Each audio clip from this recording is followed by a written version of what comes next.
Hello बच्चों, चलिए प्रश्न को समझते हैं। किसी तार का प्रतिरोध R ओम है। इस तार को पिघलाया जाता है और फिर खींचकर मूल तार से n गुना लंबा का एक तार बना दिया जाता है। इस नए तार का प्रतिरोध होगा एन आर, आर बटे एन, एन की घात 2 गुना आर, आर बटे एन की घात 2।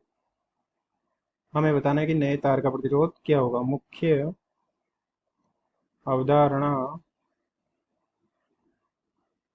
में हम देख सकते हैं कि कोई रो प्रतिरोध वाले किसी एल लंबाई के तार जिसका अनुप्रस्थ काट क्षेत्रफल a है तथा लंबाई l है तथा इसके पदार्थ का प्रतिरोधकता रो है, तो उसका प्रतिरोध R बराबर होता है रो L बटा A। अर्थात प्रतिरोध R L के समानुपाती तथा अनुप्रस्थ काट के व्युत्क्रमानुपाती होता है। तथा जब तार को पिघलाकर परिवर्तित किया जाता है तो इस स्थिति में आयतन निश्चित होता है।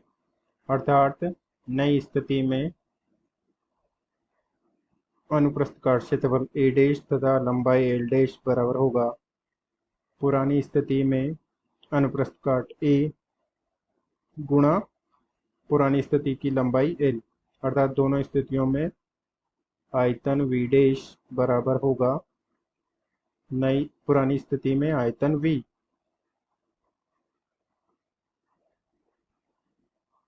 अब चलिए प्रश्न को हल करते हैं। प्रश्न में तार को पिघलाकर खींचकर पुरानी लंबाई का n गुना कर दिया है। अर्थात नई लंबाई l डैश हो जाएगी पुरानी लंबाई की l गुना। जबकि हम जानते हैं कि आयतन नियत रहेगा पिघलाकर नया तार बनाने में, तो a डैश l डैश बराबर होगा a डैश गुणा l। तो a डैश यानी कि नया अनुप्रस्थ काट क्षेत्रफल a हो जाएगा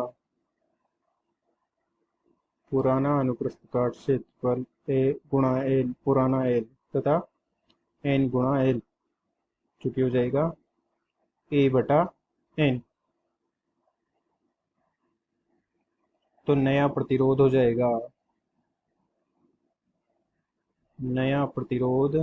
R डैश हो जाएगा रो नया अनुप्रस्थ काट क्षेत्रफल a बटा नई लंबाई l डैश बटे a डैश, मान रख देंगे रो गुणा n l बटे a बटा n, जो कि हो जाएगा n की घात 2 रो l a, जो कि पुराना प्रतिरोध R है।